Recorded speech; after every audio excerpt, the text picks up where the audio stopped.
Hello. So, as I mentioned, I love to talk about anything related to cars. One of the things that I actually really love to talk about, however, it's more of an interesting intellectual conundrum more than it is a fun topic to talk about, is what's happening in the car market right now. The reason that's pertinent to me is because I've been thinking of getting rid of my Jeep Wrangler. Yes, I've only had it about a year. Yes, I'm leasing it. And normally a year into a lease, you could not get out of your car with any type of financial, positive scenario, if you will. However, now I could get out of it and I could break even. That would be awesome. But car prices on new cars, and I don't typically buy used cars, and we can talk about that in another topic or another blog.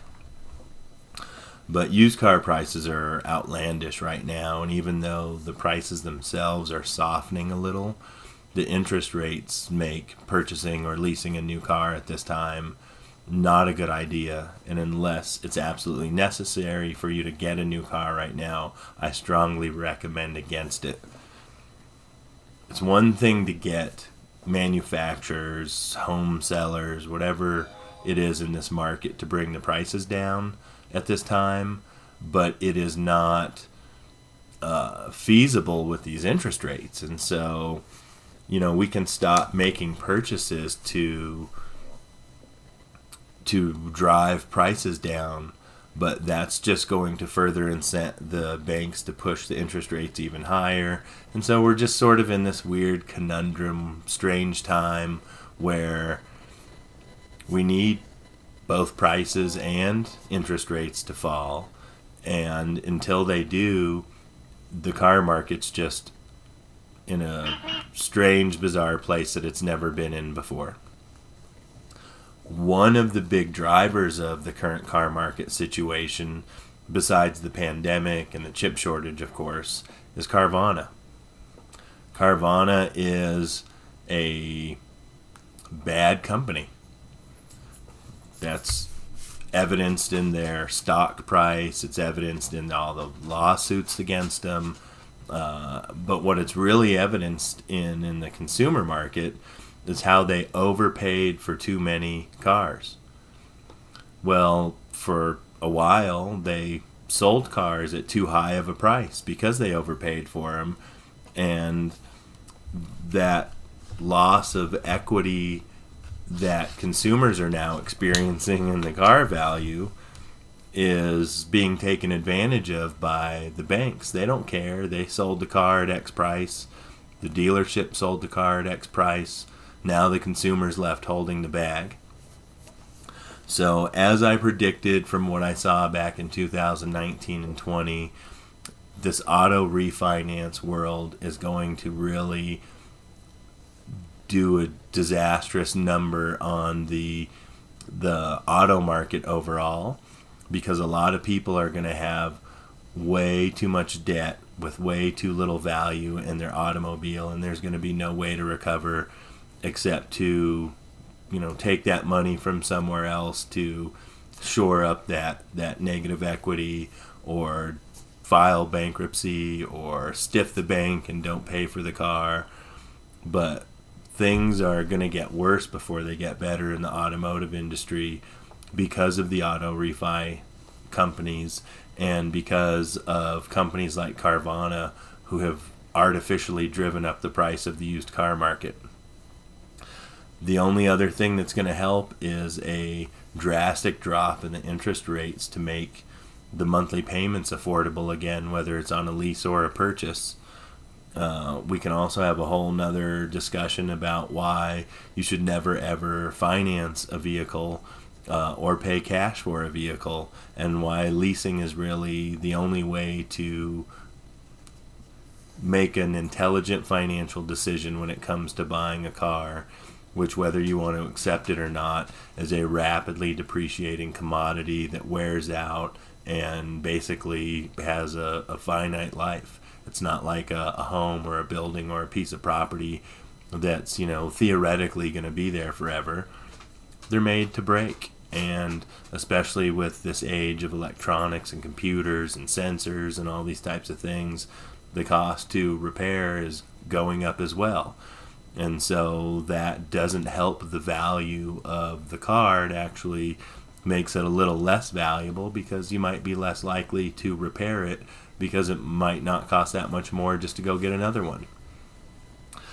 So the car market's in turmoil from the financial aspect. As far as where the car market's going with, EVs or getting rid of gas engines or whatever the case may be, there's been legislative push around the world to get rid of gas engines and have EV engines specifically over the next 10 to 15 years. And I think a lot of countries and companies are realizing that's a pipe dream that's going to be very hard to achieve. It has a very short runway, and it's going to end very terribly. The EV market is a very short-sighted play that's getting a lot of hype because of companies like Tesla and people like Elon Musk. But the fact of the matter is is more unenvironmentally friendly to build an EV car than it is a gas car.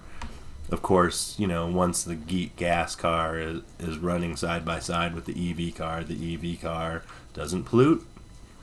However, they're not that much more reliable than gas cars.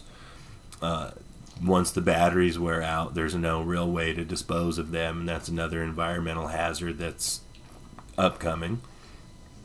And big car makers such as Toyota, who's the biggest car maker in the world, has realized that EV is short-sighted and not going to last forever. And so they've stopped going full bore into the EV market, because really the hybrid market makes the most sense. It makes sense to rely on more than one technology. It doesn't make sense just to have an all-gas car or an all-electric car when you can easily combine the two. And the current Toyota Mirai, I believe it's called, is an awesome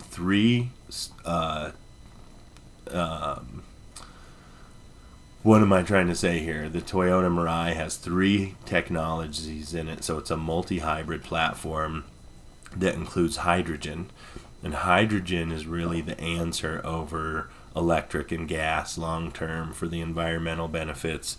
But it's got the same challenge as EV has right now, in that there's no infrastructure for it. There's a very limited infrastructure in California, so if you're in Southern California, you can get a hydrogen car. Outside of that, in the United States, good luck. That's really what we need, is to be looking beyond the next 5 or 10 or 15 years, because if we only look at the next 5 or 10 or 15 years, in the next 5 or 10 years, we're going to hit a wall of, oh my gosh, we've been doing this wrong and we're going down the wrong path. And we very quickly now, today, need to adjust our thinking about environmentally friendly vehicles and transportation, about city layouts and designs, about the possibility of having electric-only vehicles in large cities and then having hybrid or gas-only vehicles outside of large cities for the distances and the infrastructure that needs to be there or that's already there. That's the general state of the car market. It's not a super happy one. If you've got a lot of discretionary income that you don't need to worry about it, then you're probably finding lots of fun and passion at the high end of the EV market, at the high end of the gas market, with the rare cars, with the supercars, even with the 2023 Corvette, which, even though it seems like lots of fun, be careful, they catch on fire. There's been more than one report of people driving them like they're meant to be driven, which is like a sports car, which is, high RPM, high revs, hard shifts, that type of thing. And the new Corvettes are catching on fire, so be careful. Spend a little more money, go a little slower, get a Porsche. That's just my opinion, of course. But yeah, no, the Corvette fires is not my opinion. That's something I've been reading about in the media. Anyways, thanks again for watching. Please like and subscribe. As always, we're trying to get as many subscribers as we can and build our channel up just like everybody else. So we appreciate your likes and subscribes especially. Please share the video with anybody else, and if you want to have an intellectual and passionate discussion about the car market, please feel free to reach out to me directly. Thanks and have a great day.